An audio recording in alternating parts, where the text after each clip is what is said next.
Bab 9. Diunggah oleh baca suara. Apa kamu? Saya berhasil terbata-bata. Meskipun telah menjalani dua kehidupan, apa yang dilihat mata saya, otak saya menolak untuk percaya. Seekor monster, karena tidak ada kata yang lebih baik, yang dengan mudah menjulang setinggi lebih dari 10 meter, duduk bersila, di atas tahta kasar dari batu bergerigi dengan lengan yang malas menopang kepalanya. Dengan mata merah membatu yang menatapku, sambil mengancam, membawa kualitas yang aneh dan tenang. Dua tanduk besar menonjol keluar dari sisi kepalanya, melengkung ke bawah dan di sekitar tengkoraknya, melengkung ke titik dekat bagian depan, mengingatkan saya pada sesuatu yang hampir mirip dengan mahkota. Itu memiliki mulut dengan dua taring yang mengintip dari bibirnya dan sementara tubuhnya dihiasi dengan baju besi hitam ramping yang tidak memiliki dekorasi atau hiasan, itu masih bersinar dengan kualitas harta yang tak ternilai. Mengulangi fakta bahwa aku pernah menjadi raja, tetap saja, makhluk yang berdiri di hadapanku ini sekarang membuatku malu bahkan memiliki keberanian untuk menyebut diriku seorang raja. Tidak, orang yang duduk di atas tahta raksasa itu adalah makhluk yang akan membuat bahkan bidat yang paling tidak setia tunduk pada penyerahan diri. Namun disinilah, dalam semua kemuliaannya. Dengan kepalanya bersandar pada lengannya, sementara tangan lainnya dengan santai menggaruk hidungnya. Apa yang saya gagal perhatikan sampai sekarang, karena pencahayaan redup di gua dan tubuhnya yang benar-benar hitam, adalah bahwa makhluk ini memiliki lubang menganga di sisi dadanya, darah terus mengalir keluar. Kami akhirnya bertemu, ulangnya dengan senyum setengah malas yang menunjukkan sederet gigi runcing. Aku mencoba bangkit, tetapi gagal di tengah jalan dan berakhir di pantatku, wajahku masih kendur karena kaget oleh apa yang dilihat mataku. Bak akan terbang ke mulut Anda jika Anda tetap membuka selebar itu. Hebat, setidaknya itu memiliki selera humor. Mengenai siapa aku tidak akan mengatakan apapun selain apa yang bisa kamu lihat dari melihat, kata monster humanoid bertanduk itu dengan matanya yang menatap lurus ke arahku. Petik 2. Perlu beberapa saat bagiku untuk membuka celah dimensional yang akan membawamu ke rumahmu, jadi sampai saat itu, bersabarlah dan tunggu di sini. Ada akar khusus yang tumbuh di sini. Kamu akan dapat untuk menghidupi mereka sampai aku selesai, desahnya. Tepat sekali, itulah yang harus saya lakukan di sini. Saya berhasil mendapatkan kembali sedikit ketenangan saya dan saya berdiri, berjalan sedikit lebih dekat dengan makhluk itu. Memberikan busur sopan, saya menjawab, terima kasih untuk segalanya yang telah Anda lakukan untuk saya dan apa yang akan Anda lakukan. Jika ada cara saya dapat membayar Anda, saya akan lakukan untuk Anda apa yang ada di kekuasaan saya. Seperti yang baik sopan santun untuk seorang anak. Jangan khawatir, saya tidak mengharapkan bantuan atau terima kasih. Saya hanya melakukan ini untuk hiburan saya sendiri. Ayo, duduk di sini lebih dekat dengan saya dan menemani saya. Saya belum berbicara dengan siapapun dalam sementara, makhluk itu tertawa, menepuk daerah tahtanya bagiku untuk duduk. Aku naik ke platform agak canggung, lupa menggunakan mana untuk melompat, dan aku menopang diriku di atas tahta di sebelah makhluk itu. Maafkan aku karena bersikap kasar, tetapi kamu tidak terlihat persis seperti seorang wanita. Bagaimana aku bisa memanggilmu dengan tepat? Kataku, melakukan kontak mata dengan makhluk itu. Kamu benar, aku tidak terlihat seperti wanita, sekarang kan. Aku ingin tahu mengapa aku mengatakan itu. Namaku Sylvia, jawabnya, mengeluarkan tawa lembut. Monster raksasa seperti Raja Iblis ini tampak seperti apapun selain Sylvia bagiku, tapi aku memilih untuk menyimpannya untuk diriku sendiri. Iklan. Penatua Sylvia, apakah kamu keberatan jika aku mengajukan beberapa pertanyaan? Silakan yang muda, walaupun aku mungkin tidak bisa menjawab semuanya. Aku segera mengutarakan semua pertanyaan yang ada di pikiranku sejak bangun dan setelah bertemu Sylvia.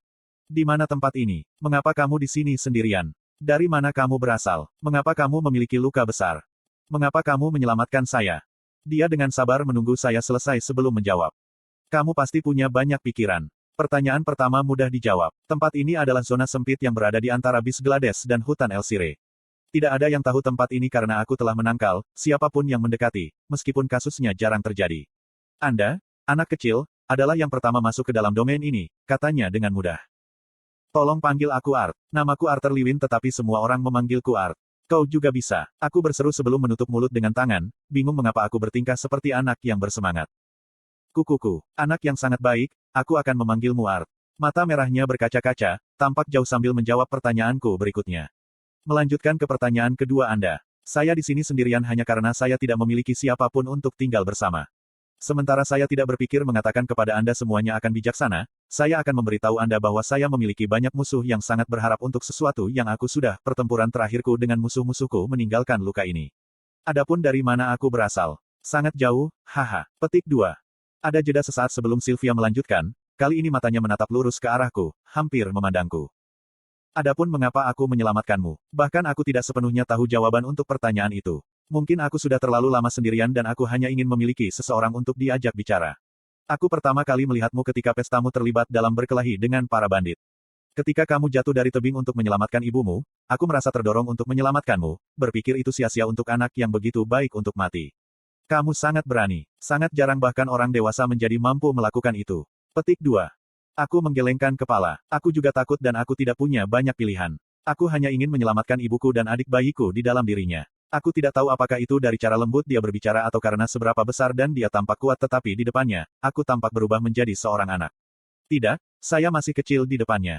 Aku mengerti. Ibumu sedang hamil. Kamu pasti sangat merindukan mereka. Yakinlah, keluargamu dan pestamu aman.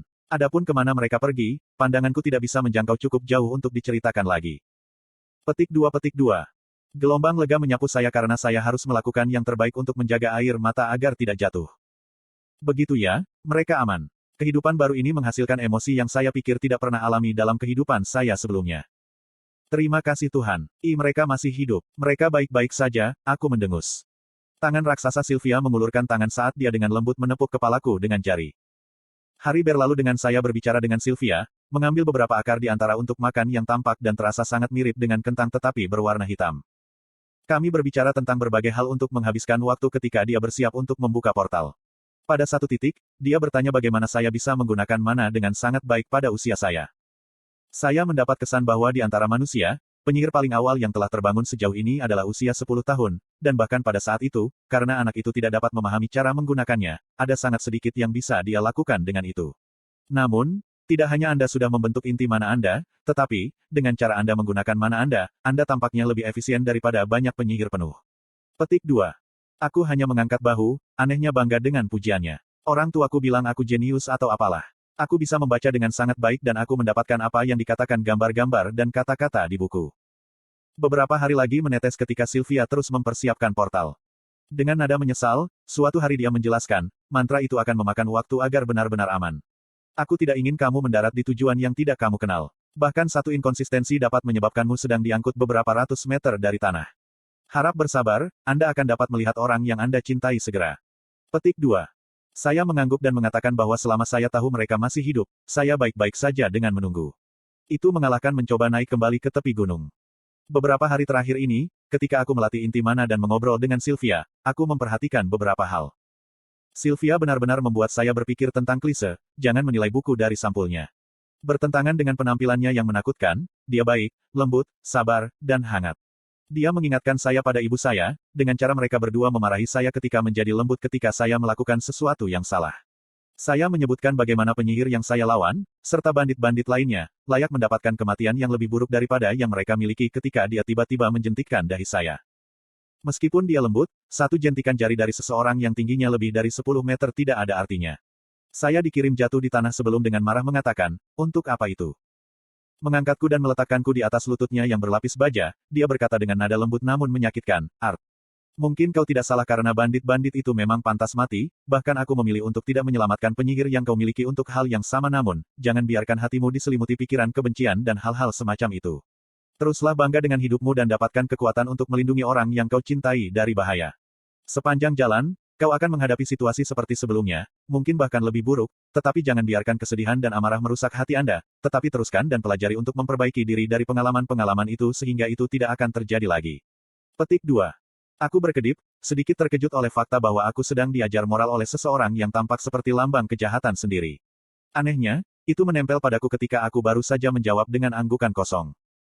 Hal lain yang saya perhatikan adalah lukanya tampak semakin besar. Pada awalnya, saya merasa agak aneh bahwa dia masih bisa hidup dengan lubang menganga di sisi dadanya, tetapi saya menjadi mati rasa karenanya.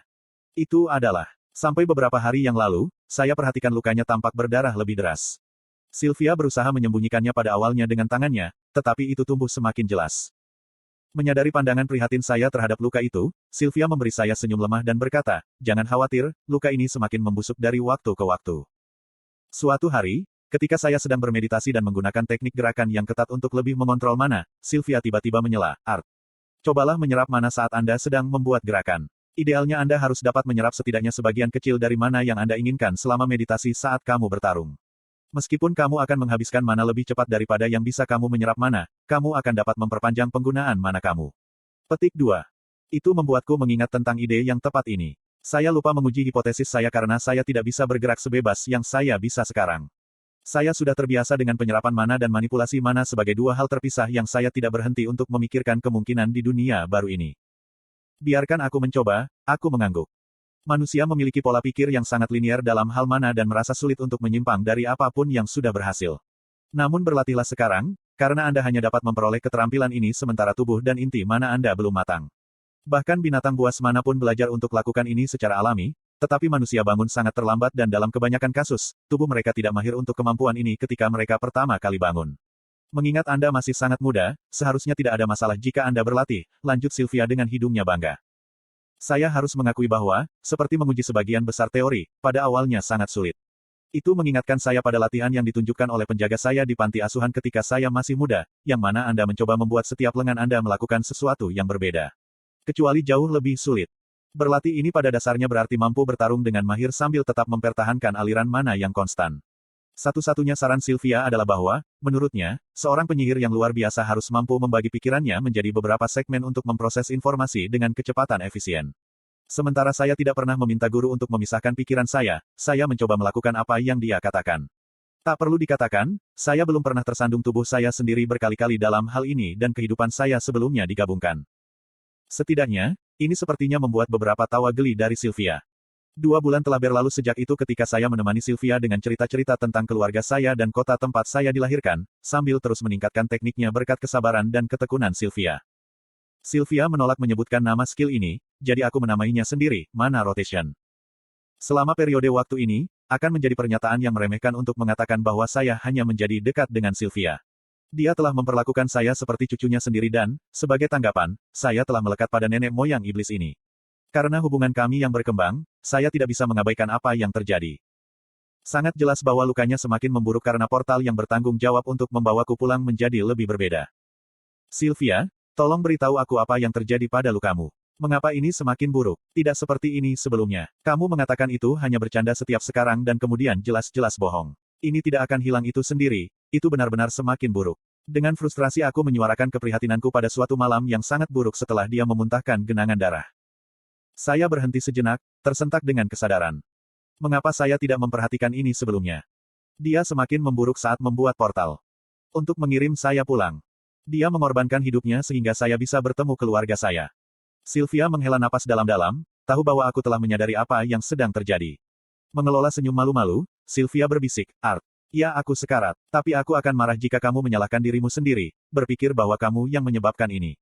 Aku sudah sekarat untuk sementara waktu sekarang. Kamu melakukan sesuatu untukku memungkinkan saya untuk meninggalkan gua yang ditinggalkan ini sedikit lebih cepat. Petik 2. Segera setelah dia selesai berbicara, cahaya keemasan bersinar dari tubuhnya. Melindungi mataku agar tidak menjadi buta, aku mencoba fokus pada bentuk yang membentuk tempat Sylvia dulu duduk. Di tempat sosok seperti Titan 10 meter itu adalah naga yang bahkan lebih besar. Dari moncongnya sampai ujung ekornya, dia dibalut mantel putih mutiara dengan sisik berkilauan. Di bawah matanya yang berwarna-warni lavender berwarna rune emas yang menandai lehernya dan berlari ke bawah untuk menyebar ke seluruh tubuh dan ekornya seperti ukiran yang suci. Tanda-tanda ini mengingatkan saya pada pola kesukuan yang sangat elegan, hampir celestial, bercabang secara harmonis dan dengan tujuan seperti tanaman merambat yang ditempatkan dengan hati-hati. Sayap naga itu berwarna putih murni yang dihiasi bulu-bulu berbilah putih yang begitu halus dan tajam sehingga mereka bisa membuat pedang yang ditempa oleh pandai besi Tuan Malu. Cahaya keemasan menyelimuti naga itu redup sampai sepenuhnya menggantikan makhluk yang pernah berbentuk Titan. Di sana sekarang, apakah aku terlihat sedikit lebih mirip Sylvia? Sylvia tersenyum menyeringai. Sylvia, kamu naga, saya bilang. Sekarang aku dalam bentuk ini, kita tidak punya banyak waktu. Ya, aku adalah sesuatu yang kalian manusia sebut kami sebagai naga.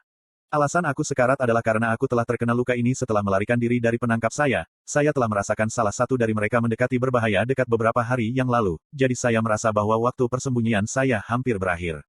Formulir ini akan mengingatkan mereka tentang lokasi saya, itulah sebabnya saya hanya punya waktu untuk menjelaskan apa diperlukan. Saya memberi Anda ini untuk diurus mulai sekarang. Petik 2. Salah satu sayap pedangnya terbuka dan memperlihatkan batu transparan berwarna pelangi seukuran 2 kepalan tangan. Dengan segudang warna dan corak, batu ini menggaungkan aura yang membuatku ragu memegangnya, seolah aku tidak layak.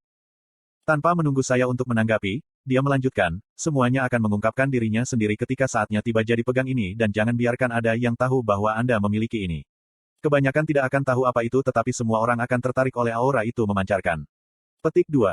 Sylvia kemudian mulai mencabut bulu dari sayapnya dengan cakar dan menyerahkannya kepadaku. Bungkus batu ini untuk menyembunyikannya. Setelah melakukan seperti yang diperintahkan, batu bercahaya ilahi yang dulu hanya tampak seperti batu putih yang halus, cantik, tapi biasa. Saat aku sedang mempelajari batu yang terbungkus bulu itu, tiba-tiba aku didorong mundur ketika moncong Sylvia dengan lembut menyapu dadaku di mana inti mana aku berada. Terkejut, aku mendongak untuk melihat mata ungu Sylvia dan tanda-tanda emas menyala lebih terang daripada ketika dia pertama kali berubah. Ketika tanda-tanda itu menjadi semakin redup dan kemudian menghilang, Sylvia menusuk lidahnya ke dalam perutku dan mengeluarkan asap emas yang berderak dengan percikan warna ungu.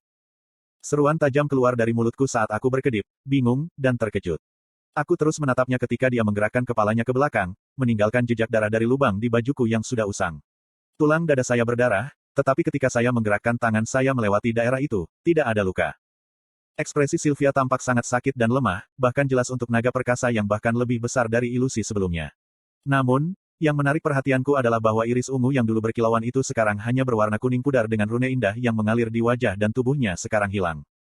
Sebelum saya sempat bertanya apa yang telah ia lakukan, ledakan raksasa menyela saya. Aku mengangkat kepalaku untuk melihat bahwa langit-langit gua telah meledak dan yang muncul adalah sosok yang mengingatkanku pada bentuk Sylvia sebelumnya. Dibalut baju besi hitam ramping dan jubah merah darah yang cocok dengan matanya. Kulit abu-abu pucat sosok itu cocok dengan langit mendung di latar belakang. Tanduknya berbeda, karena entitas ini memiliki dua tanduk yang meringkuk dan di bawah telinganya, melapisi dagunya. Sylvia segera menutupi saya dengan salah satu sayapnya tepat waktu untuk melindungi saya dari puing-puing yang jatuh dan mungkin membuat saya tersembunyi dari pengunjung kami.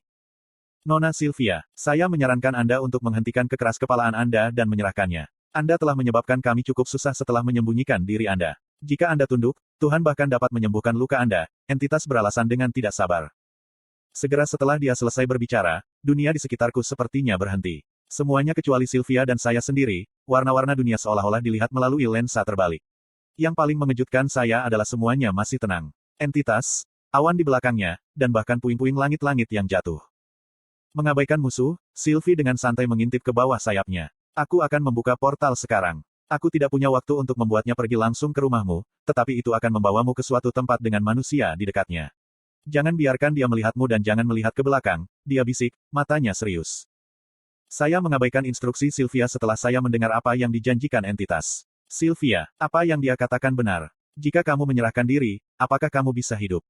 Jangan percaya kata-katanya yang dilapisi madu. Akan lebih buruk bagimu jika kamu ditemukan sekarang. Sedangkan untukku, aku lebih baik mati daripada kembali ke tempat dia sekarang, kata Sylvia, ketidaksabaran dan kemarahan bercampur dalam dirinya. Suara. Tidak, aku tidak akan membiarkanmu mati di sini. Jika kamu menolak untuk pergi bersamanya, silakan, ikut saja denganku. Saya memohon. Sayangnya aku tidak bisa pergi bersamamu. Kamu akan selamanya berada dalam bahaya jika salah satu dari mereka mengetahui bahwa kamu telah melakukan kontak denganku. Aku perlu tinggal di sini. Sylvia dengan lembut menyeka pipiku dengan cakar, matanya yang tajam berbaris dengan apa saya melihat air mata. Kamu pernah bertanya padaku sekali, mengapa aku memilih untuk menyelamatkanmu? Kebenarannya adalah untuk memuaskan keserakahanku sendiri. Aku ingin membuatmu sebagai anakku sendiri walaupun hanya sedikit. Aku sengaja memperpanjang mantra transportasi karena aku ingin menghabiskan lebih banyak waktu dengan Anda, tetapi tampaknya saya bahkan tidak memiliki kesempatan untuk menyelesaikannya. Maaf, Art kecil, untuk keegoisan saya tapi saya punya satu permintaan terakhir untuk membuat. Bisakah Anda menjadi cucu saya dan memanggil saya nenek hanya ini sekali? Tidak, aku tidak peduli dengan semua itu. Aku akan mengatakannya sebanyak yang kamu mau jika kamu ikut denganku. Nenek, nenek, kamu tidak bisa, tidak seperti ini. Tolong, aku mohon padamu, ikut saja bersamaku. Aku tidak tahu apa yang kamu lakukan tetapi semuanya beku sekarang, kita bisa melarikan diri. Tolong, nenek, jangan pergi. Tidak seperti ini. Aku berpegangan pada cakar Sylvia, berusaha mati-matian untuk menariknya pergi. Di saat-saat terakhir bersamanya, wajah Sylvia berubah menjadi senyuman yang begitu indah sehingga aku bersumpah aku merasa melihat manusia. Aku hampir tidak bisa mengerti kata-katanya, sebelum dia mendorongku ke portal. Terima kasih, anakku.